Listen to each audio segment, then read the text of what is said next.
मुझे रास आ गया है तेरे दर पे सर झुकाना, तुझे मिल गया दीवाना, मुझे मिल गया सहारा। हर हर महादेव। आ गए हम भोले की दरबार में, पान चढ़ाए, फूल चढ़ाए, बेलपत्र चढ़ाए, जल चढ़ाए। क्या चढ़ाए अपने बाबा को, क्या चढ़ाए कि हम उन्हें प्रसन्न कर जाएं। देवघर ऐसा ज्योतिर्लिंग जहाँ शिव और शक्ति एक साथ विराजमान हैं।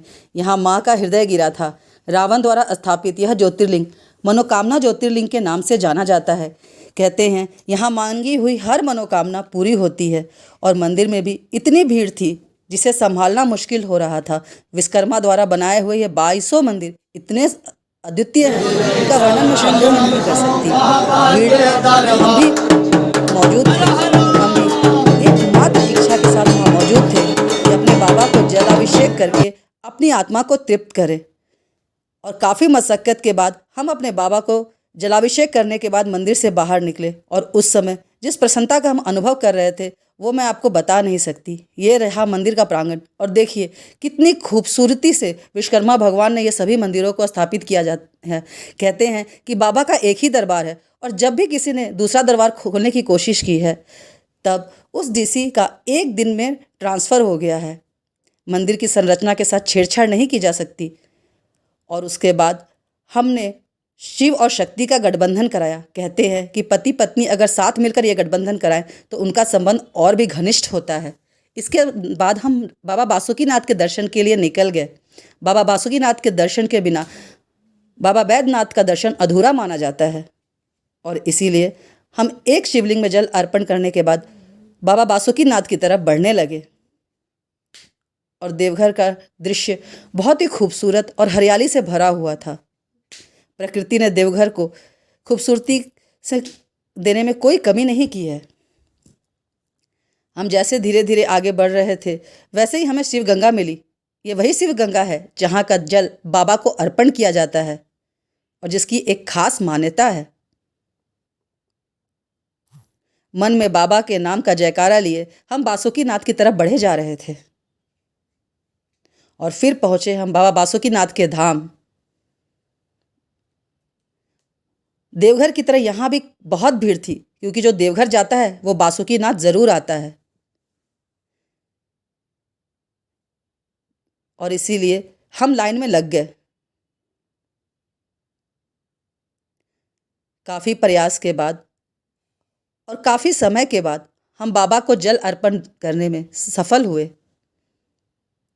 और हमारा दर्शन दोनों ही जगहों पर बहुत ही अच्छा था, क्योंकि हमने दोनों ही जगह बाबा को जलाभिषेक करने के साथ उनका स्पर्श भी किया था। यहाँ स्पर्श की खास मान्यता है। और जब हम वहाँ से निकले तो हमने शिव जी का त्रिपुंड तिलक लगाया। और तिलक लगाने के बाद हम सब ने मिलकर शिव जी की आरती की। पंडित जी ने खास तौर पर हमें शिव जी की आरती करवाई और कहा कि बाबा हमारे दुखों को हरे, हमारे कष्टों को हरे, हमें एक साहस और सामर्थ्य दे ताकि हम अपने जीवन में आगे बढ़ सकें।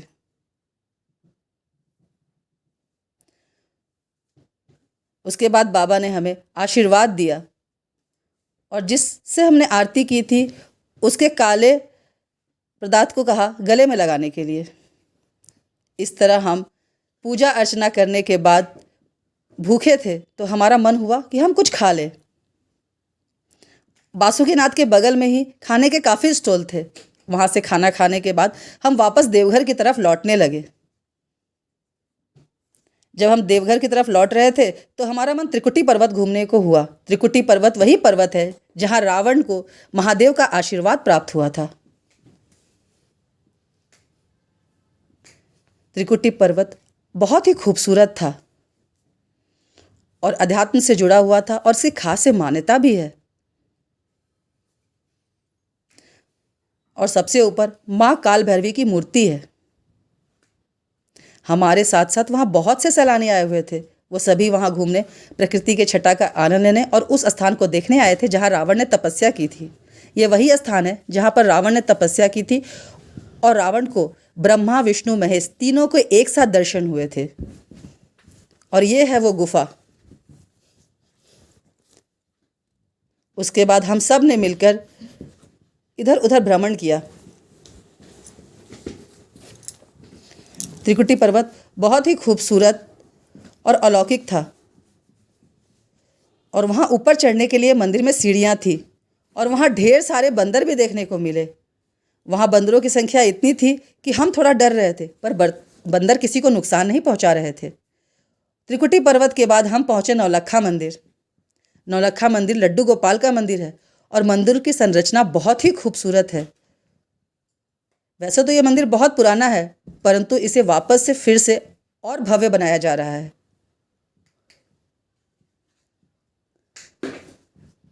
मंदिर के आसपास की छटा भी बहुत खूबसूरत थी। हमने लड्डू गोपाल के दर्शन किए और फिर वापस मंदिर की तरफ लौटने लगे। वैसे मंदिर के बगल में ही हमारा होटल भी है। फिर मेरा मन हुआ कि मैं देवघर के मार्केट में कुछ ले लूँ। देवघर जाने वाले लोगों के लिए वहाँ से श्रृंगार का सामान, घड़ा, पीतल के बर्तन, मूर्तियाँ, आप बहुत कुछ ले सकते हैं।